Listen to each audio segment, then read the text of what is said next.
Hi guys, this is Surya sir. Welcome to Disha analysis classes. Electrostatic part 5 में हम लोगों ने पढ़ा था कि intensity of electric field eight A point on axis of dipole. Guys ये बहुत इंपॉर्टेंट टॉपिक था और इतना इंपॉर्टेंट है कि ये लगभग 2009 से लेकर 2019 तक लगभग हर ईयर पूछा गया है। 2009 से लेकर 2019 तक ये पूछा गया है और लगभग हर साल ये पूछा जाता है। बहुत इंपॉर्टेंट, मैं जितना भी कहूँ वो कम है। और ये यही टॉपिक नहीं बल्कि इसके दो टॉपिक्स हैं। एक ये आपका है कि डाइपोल के एक्सिस पर किसी पॉइंट पर इंटेंसिटी क्या होगा और एक डाइपोल के इक्वेटोरियल लाइन के किसी पॉइंट पर क्या होगा। ये दोनों टॉपिक बहुत इंपॉर्टेंट है। अगर ये पूछेगा इस साल तो फिर अगले साल हो सकता है ये पूछे। मतलब ये दो टॉपिक बहुत इंपॉर्टेंट है। तो ये टॉपिक तो हम लोगों ने कवर कर चुका है प्रीवियस वीडियो में। अगर आपने इसको नहीं पढ़ा है तो आप इलेक्ट्रोस्टैटिक्स पार्ट 5 में आप चले जाइएगा, ठीक है, और उसमें आपको ये पूरे कंप्लीट आपको मिल जाएगा। तो आज जो है हम जो कवर करने वाले हैं वो आपका है intensity of electric field eight A point on equatorial line of dipole. ये भी बहुत इंपॉर्टेंट है और इतना इंपॉर्टेंट है कि मैं अगर कहूँ तो वो भी कम है, शब्दों में इसे कहना कम है। बहुत इंपॉर्टेंट है, समझ लीजिए कि आपके बोर्ड एग्जाम में ये क्वेश्चन एकदम फिक्स होने जा रहा है। आप एक क्वेश्चन अगर इस पूरे वीडियोज को अगर आप पे काफ़ी अच्छे से अगर देखते हैं तो समझ लीजिए कि ये क्वेश्चन आपके एग्जाम में आना एकदम तय है। 100% मैं बता रहा हूँ, एकदम दावे के साथ ये क्वेश्चन आपको एकदम आना तय है। तो आइए देखते हैं कि intensity of electric field eight A point on equatorial line of dipole क्या होता है। देखिए वॉइस की काफ़ी प्रॉब्लम आ रही थी तो इसलिए मैंने एक माइक लिया है ताकि आपको वॉइस रिकग्नाइजेशन में कोई प्रॉब्लम ना हो। वॉइस काफ़ी स्लो था, बच्चे कह रहे थे कि सर आपकी जो वॉइस है वो थोड़ी सी धीमी आ रही है, इसलिए मैंने क्या किया एक माइक की अरेंजमेंट किया। तो ये जो है अब जो है आपको वॉइस काफ़ी क्लियर जाएगा, इसलिए आप जो है वीडियोस के पूरा कंप्लीट देखिएगा। बहुत मजा आने वाला है, बहुत एक्साइटेड के साथ हम पढ़ाने वाले हैं। तो intensity of electric field eight A point on equatorial line of dipole, ठीक है। तो आइए जानते हैं कि इक्वेटोरियल लाइन क्या होता है। किसी डाइपोल का इक्वेटोरियल लाइन क्या होता है। जैसे मान लीजिए ये आपका डाइपोल है, ठीक है, ये आपका ए है, ये आपका बी है। तो अगर ये डाइपोल है, ये आपका ए है और ये आपका बी है, तो इसका जो सेंटर होगा और सेंटर पर जो परपेंडिकुलर लाइन होती है यही क्या होती है, इसी को बोलते हैं इक्वेटोरियल लाइन बोलते हैं। तो इसके सेंटर पे कितने लाइन हो सकती हैं जो इसके सेंटर पर परपेंडिकुलर हो। तो आप कहेंगे सर ये तो इधर भी हो जाएगा, ये भी परपेंडिकुलर है, ये भी परपेंडिकुलर है, इधर भी परपेंडिकुलर है, इधर भी परपेंडिकुलर है, इधर भी परपेंडिकुलर है। इसके सेंटर पर बहुत सारे लाइन होंगी जो इस पर परपेंडिकुलर होंगी। तो इस लाइन को हम बोलते हैं इक्वेटोरियल लाइन बोलते हैं और इसके थ्रू जो हमारा जो प्लेन जनरेट होता है उस प्लेन को हम बोलते हैं इक्वेटोरियल प्लेन बोलते हैं। तो इसी यानी ये जो डाइपोल है इसके सेंटर पर जो परपेंडिकुलर है, इसी परपेंडिकुलर जो लाइन है यानी जो इक्वेटोरियल लाइन है इसी पर यानी यहाँ से r मीटर के डिस्टेंस पे किसी पॉइंट पर हमें क्या निकालना है, इंटेंसिटी डिटरमाइन करना है इलेक्ट्रिक फील्ड की। तो आइए देखते हैं हमने क्या किया है कि ए बी एक इलेक्ट्रिक डाइपोल लिया हुआ है जिसके बीच का डिस्टेंस 2l होता है। चूंकि ये मिड पॉइंट O है तो इसलिए ये 2 इक्वल पार्ट में डिवाइड हो गया है, ये L होगा और ये आपका L होगा।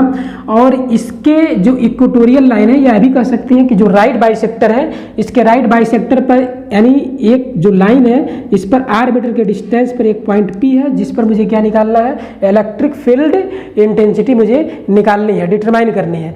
तो यहाँ पे हम क्या करेंगे, तो यहाँ देखिए ये अब यहाँ से जो एंगल बन रहा है इसको मैंने थीटा से अप्रोच किया हुआ है और ये जो प्लस Q है और ये जो पॉइंट है इस पर देखिए ये इसका जो डायरेक्शन हम लेते हैं इसके थ्रू जो इलेक्ट्रिक फील्ड की जो डायरेक्शन है वो जो इंटेंसिटी की जो डायरेक्शन होगा वो कैसे निकालते हैं। मान लीजिए मैंने यहाँ पे क्या किया, एक टेस्ट चार्ज रखा, ठीक है, तो ये आपका मैंने क्या किया, टेस्ट चार्ज रखा और ये आपका क्या है प्लस Q आपका क्या है, मान लीजिए सोर्स चार्ज है। जैसा कि आप इलेक्ट्रिक फील्ड में अगर आपने नहीं देखा है तो आप जो है इलेक्ट्रिक फील्ड जिसमें मैं डिस्कस किया हूँ, मुझे लगता है कि वो पार्ट जो है 3 है या फिर 4 हो, पार्ट 3 या 4 में आपको मिल जाएगा, उसको आप देख लीजिएगा। उसमें काफ़ी ब्रीफ और काफ़ी इजीली कंसेप्ट के साथ आपको एक्सप्लेन किया गया है।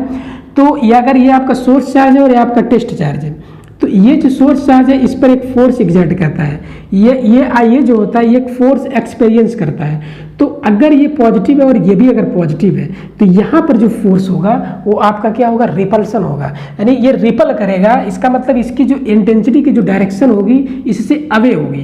तो ये जो E1 है वो प्लस Q के कारण क्या है, इंटेंसिटी है और इंटेंसिटी का ये मैग्नीट्यूड है, इसलिए आउटवर्ड में इसका डायरेक्शन बाहर की तरफ मैंने लिखा हुआ है।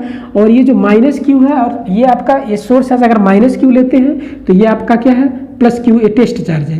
तो यहाँ पर जो फोर्स होगा वो आपका होगा वो अट्रैक्शन फोर्स होगा, और इसकी जो इंटेंसिटी की डायरेक्शन होगी वो टूवर्ड होगी, क्योंकि दोनों अट्रैक्ट कर रहे हैं, इसलिए इसकी इंटेंसिटी क्या है, इधर होगी।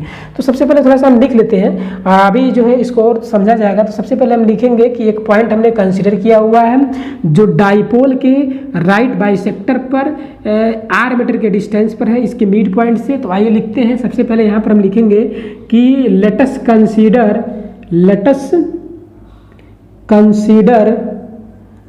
कंसीडर ये पॉइंट P किस पर, point P is situated on right bisector of dipole at distance r metre from mid point of dipole. यानी हमने ये माना कि ये जो डाइपोल है इसके बाइसेक्टर पर इसके मिड पॉइंट से r मीटर के डिस्टेंस पर एक पॉइंट आपका क्या है, एक पॉइंट आपका ये आपका है P है, जिस पर हमें क्या निकालना है, इलेक्ट्रिक फील्ड इंटेंसिटी निकालना है। तो ये हम लोगों ने यहाँ पर ये देखा, थोड़ा ये इसको थोड़ा इंक डालना, बड़ा धीमा चल रहा है, तो इस पर हमने क्या किया, इंक ऐसे डाला, ठीक है। फिर इसको हमने क्लोज किया और यहाँ से जो है देखा जाए सही है। तो यहाँ से हमने क्या किया, तो ये लिया। फिर हमें ये मानेंगे कि E1 और E2 जो है ये आपका ये magnitude of intensity of electric field है, किसके द्वारा, ये प्लस क्यू के द्वारा और ये माइनस क्यू के द्वारा। तो यहाँ से लिखेंगे कि let E1 and E2 be the magnitude of intensity of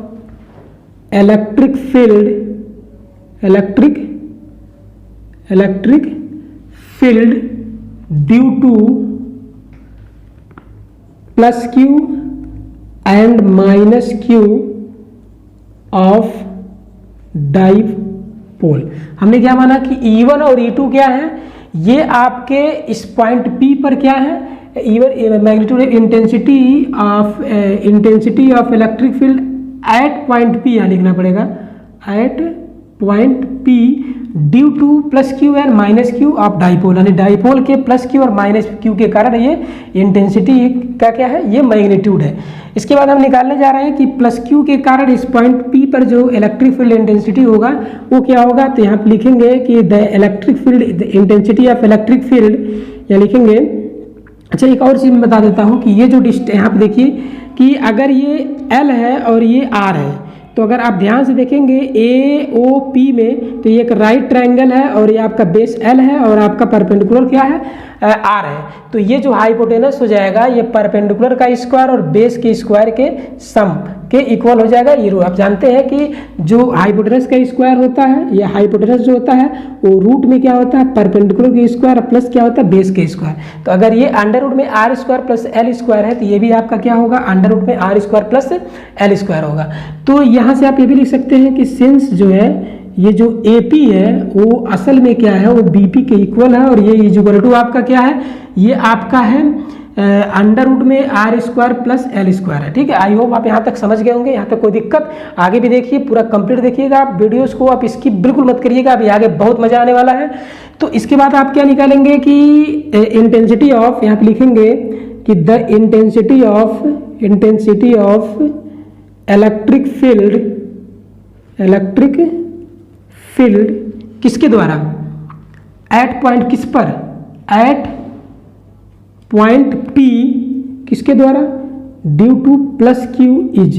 तो इसकी इंटेंसिटी क्या होगी, E1 इज इक्वल टू क्या होगा, 1/4 पाई एप्सिलॉन नॉट, और ये हो जाएगा Q अपॉन इसके बीच का डिस्टेंस क्या है, अंडर रूट में R square plus L square का होल स्क्वायर। तो यहाँ से आपका E1 हो जाएगा 1/4 पाई एप्सिलॉन नॉट, ये Q अपॉन ये स्क्वायर रूट हट जाएगा, क्योंकि इसका ये स्क्वायर रूट हटेगा क्योंकि इसका स्क्वायर रूट का होल स्क्वायर है, तो ये बचेगा R square plus L square, ये आपका यहाँ से होगा। ठीक है, इसके बाद हम देखते हैं कि अब यहाँ से क्या निकालेंगे। सिमिलरली जो है अब माइनस क्यू के कारण इस पॉइंट P पर इंटेंसिटी निकालेंगे, तो इसको लिखने की जरूरत नहीं, यहाँ से लिखिएगा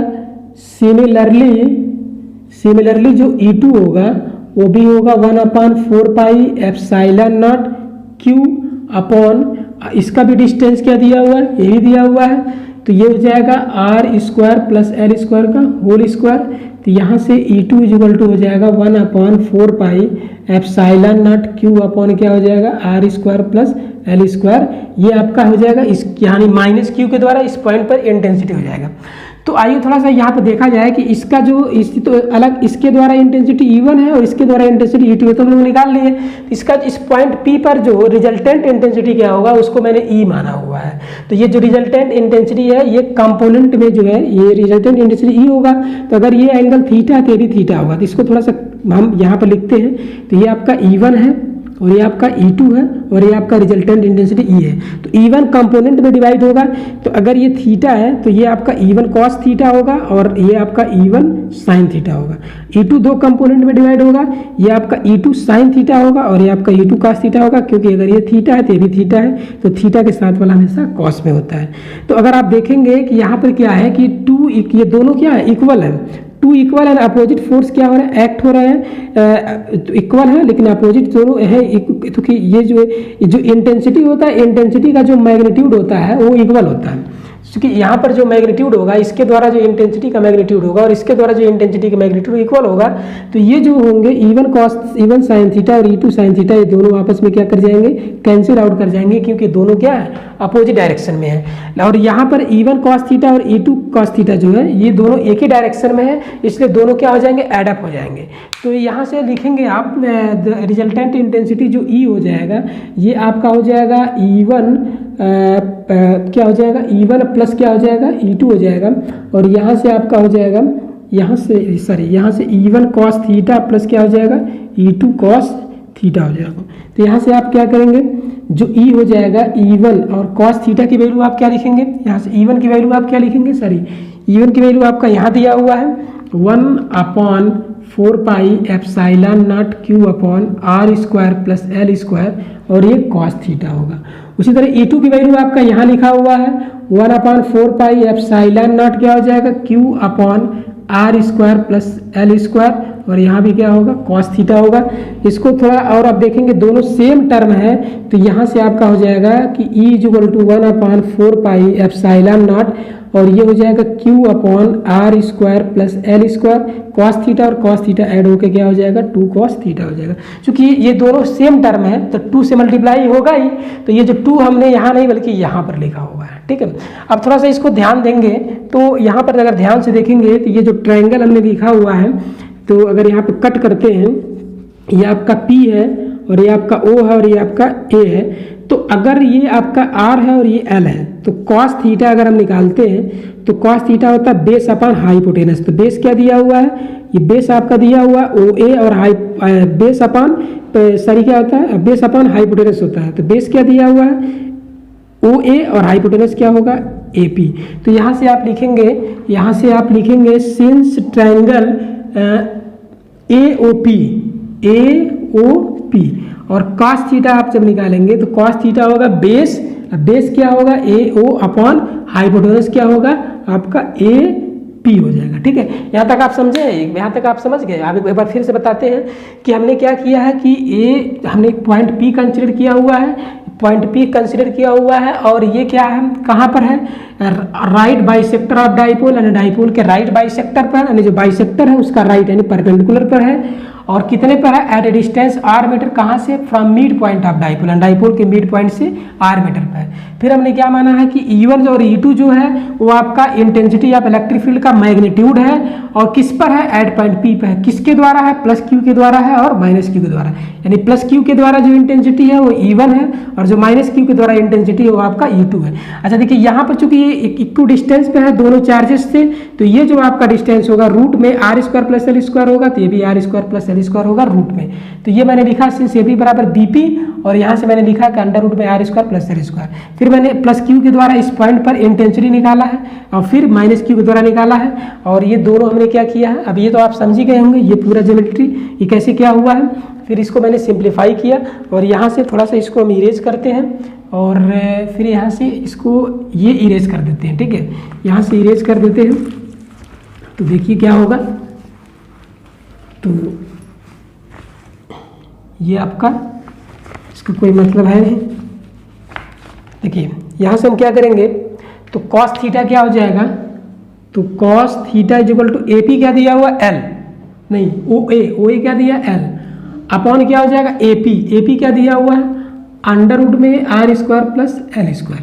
ठीक है, तो इसको आप मान लीजिए the set of equation first, यहाँ से लिखेंगे फ्रॉम इक्वेशन 1, तो E इक्वल टू आपका हो जाएगा 1/4 पाई एप्सिलॉन नॉट Q और upon R square plus L square into 2, और ये आपका क्या हो जाएगा कॉस थीटा की जगह क्या लिखेंगे 2L अपॉन क्या हो जाएगा अंडर रूट में हो जाएगा R square plus L square हो जाएगा। ठीक है, तो अगर आप ध्यान से देखेंगे तो E इक्वल टू होगा 1/4 पाई एप्सिलॉन नॉट, और Q देखिए ये यहाँ पर एक चीज़ और मैंने बताया हूँ कि ये जो इलेक्ट्रिक डाइपोल जो होता है उसके स्ट्रेंथ को जो मेजर करता है उसको हम बोलते हैं इलेक्ट्रिक डाइपोल मोमेंट बोलते हैं, और जो इलेक्ट्रिक डाइपोल जो मोमेंट होता है उसको P से रिप्रेजेंट करते हैं। P जो होता है the product of magnitude of one charge यानी Q और द डिस्टेंस बिटवीन देम, इसके बीच का डिस्टेंस यानी 2L।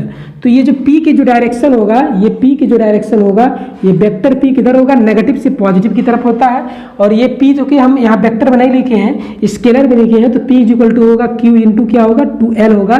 तो Q इंटू 2L की जगह मैं डायरेक्ट क्या लिख रहा हूँ P, और अपॉन क्या हो जाएगा, अच्छा देखिए ये R square plus L square इसका पावर कुछ नहीं तो 1 होगा, और अंडर रूट का मतलब क्या होता है, अंडर रूट का मतलब होता है पावर 1/2। तो अंडर रूट का मतलब ये होता है, जैसे मान लीजिए अंडर रूट है तो इसका मतलब ये होता है इसका पावर जो है 1/2, ये बेस ही और ये बेस दोनों इक्वल है, इसका पावर ऐड हो जाएगा तो 1 और 1/2 ऐड होगा तो क्या होगा 3/2 होगा। तो यहाँ से आप लिखेंगे R square plus L square का पावर क्या हो जाएगा 3/2 होगा। अब इसके बाद हम क्या करेंगे, ये इसके बाद हम ये करेंगे कि देखिए यहाँ पर क्या था, चूंकि देखिए L जो है ये L जो है वो लेस देन R है, तो जो L स्क्वायर होगा वो क्या होगा लगभग 0 होगा। तो यहाँ पर हम क्या करेंगे कि जो E इज इक्वल टू हो जाएगा 1/4 पाई एप्सिलॉन नॉट ये P अपॉन, और ये हो जाएगा R स्क्वायर, L स्क्वायर की वैल्यू 0 हो जाएगी और इसका पावर क्या हो जाएगा 3/2 हो जाएगा।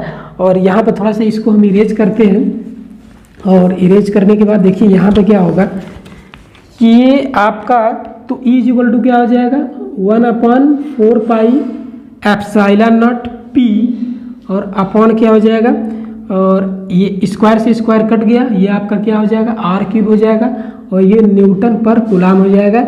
इसका मतलब ये है कि जो डाइपोल था इस डाइपोल के जो राइट बाइसेक्टर पर जो पॉइंट P था इसके मिड पॉइंट से R मीटर के डिस्टेंस पर उस पर जो इंटेंसिटी है वो 1/4 pi epsilon not P/R³ Newton पर कूलाम है।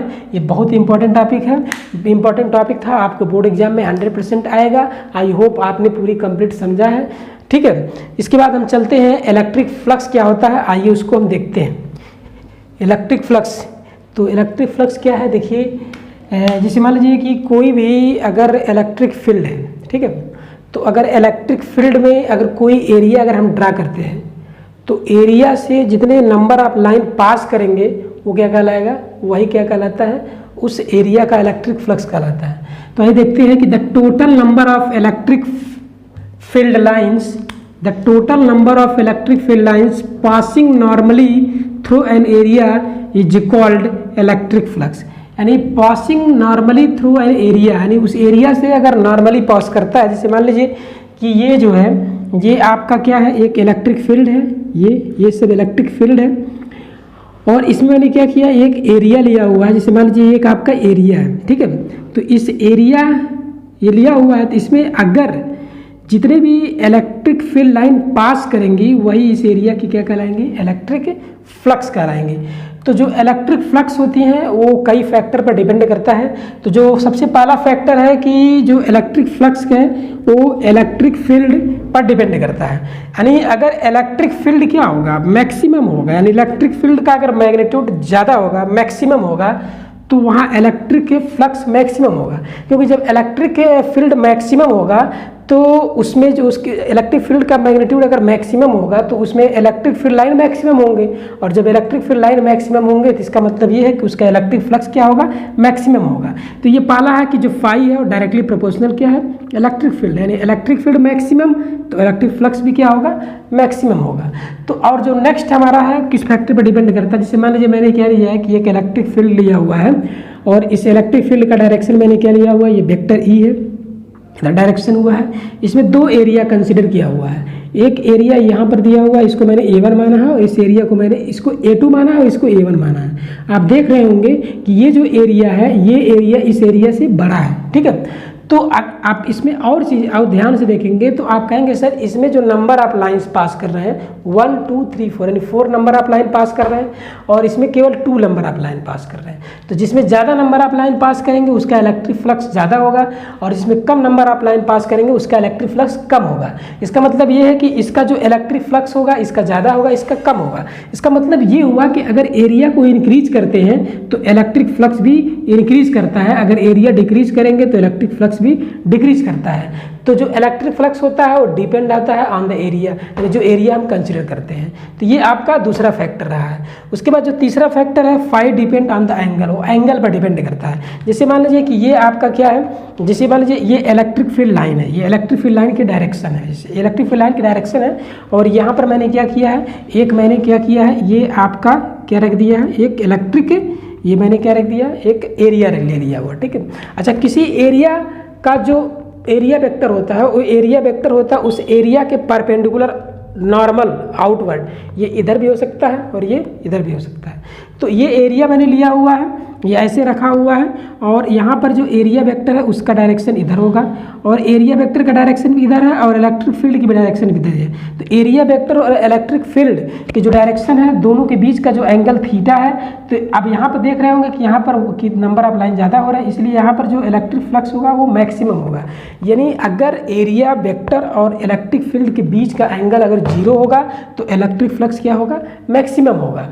और यहाँ पर देखिए मैंने क्या किया है कि ये जो है मैंने क्या किया है कि ये जो इलेक्ट्रिक फील्ड है और इसमें मैंने इसको ऐसे रख दिया हुआ, ठीक है। ऐसे अगर रखेंगे तो इसका एरिया वेक्टर क्या क्या होगा, ऐसे ऊपर की तरफ होगा, और इसका इलेक्ट्रिक फील्ड का डायरेक्शन इधर होगा। तो ये एरिया वेक्टर आपका ऐसे होगा, और जो इलेक्ट्रिक फील्ड का डायरेक्शन होगा वो आपका इधर होगा, इस तरह होगा। यानी ये एरिया वेक्टर है और ये आपका इलेक्ट्रिक फील्ड है, तो इसके बीच का जो एंगल है वो आपका एंगल क्या है, 90 है। इस केस में आप देख रहे होंगे इससे एक भी नंबर आप लाइन पास नहीं कर रही हैं, इसीलिए अगर इलेक्ट्रिक फील्ड और एरिया वेक्टर के बीच का एंगल 90 होगा तो वहाँ पर इलेक्ट्रिक फ्लक्स क्या होगा, 0 होगा।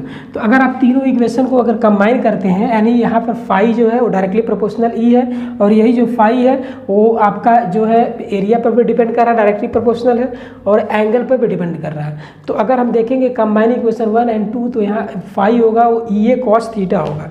अब देखिए ई ए कॉस थीटा होगा तो ये प्रोपोर्शनलिटी का साइन हटेगा, तो यहाँ पर ई ए sign E A cos theta होगा। यानी प्रोपोर्शनलिटी ये भाई कोई कांस्टेंट टर्म आएगा उसकी वैल्यू हमेशा 1 लिया जाता है, तो यहाँ phi equal to E A cos theta होगा। अब इसको हम क्या किए, वेक्टर फॉर्म में लिखेंगे, तो वेक्टर ई और डॉट वेक्टर ए होगा। तो दो वेक्टर का जो डॉट प्रोडक्ट होता है हमेशा स्केलर होता है, यानी जो इलेक्ट्रिक फ्लक्स है वो क्या है, एक स्केलर क्वांटिटी है। तो ये आपका इलेक्ट्रिक फ्लक्स है। तो अगर मान लीजिए मैंने यहाँ पे क्या लिया, एक ये तो रहा कि मान लीजिए इलेक्ट्रिक फील्ड में ऐसे इस तरह के एरिया अगर लिया जाए, तो अगर इरेगुलर अगर एरिया ऐसे अगर लिया जाए तो फिर क्या होगा। तो जैसे मान लीजिए मैंने क्या किया, ये इलेक्ट्रिक फील्ड है जिसका डायरेक्शन यहाँ पर दिया हुआ है, इधर है, और इसमें मैंने क्या किया, छोटे छोटे क्या किया हुआ है, मैंने एक एरिया कंसीडर किया, और मान लीजिए ये एरिया ds है, ABds है, ABds ABds हुआ है, ठीक है। तो अगर इस एरिया की बात करें तो इस पर जो एरिया वेक्टर होगा इस पर परपेंडिकुलर होगा, इसका परपेंडिकुलर ये मैंने यूनिट वेक्टर n से लिखा हुआ है, और इस पर जो एरिया वेक्टर होगा उसका यूनिट वेक्टर एन लिखा हुआ है, इसका परपेंडिकुलर होगा, उसी तरह इस पर होगा, फिर इसी तरह इस पर होगा। और जो इलेक्ट्रिक फील्ड है उसकी जो डायरेक्शन इधर है। तो यहाँ पर अगर देख रहे होंगे तो इसका जो बीच का जो एंगल है वो 90 से क्या है, वो ज़्यादा है। तो अगर 90 की वैल्यू यहाँ से ज़्यादा है और यहाँ पर भी अगर आप देखेंगे तो यहाँ भी जो होगा, ये जो यानी जो इलेक्ट्रिक फील्ड और एरिया वेक्टर के बीच का जो एंगल होगा 90 से ज़्यादा होगा। तो यहाँ जो इलेक्ट्रिक फ्लक्स होगा 90 से ज़्यादा होगा। तो अगर आप इसमें 90 से ज़्यादा की वैल्यू अगर पुट करेंगे तो जो फाई की वैल्यू होगी वो क्या होगी, नेगेटिव होगी। तो इलेक्ट्रिक फ्लक्स क्या होगा, यहाँ पर नेगेटिव होगा, यानी जब इनवर्ड होगा तो यानी जब इलेक्ट्रिक फील्ड लाइन इसमें इंटर करेंगे तो यहाँ पर थीटा की वैल्यू क्या होगी, ज़्यादा होगी, यानी इलेक्ट्रिक फ्लक्स आपका क्या होगा, नेगेटिव होगा।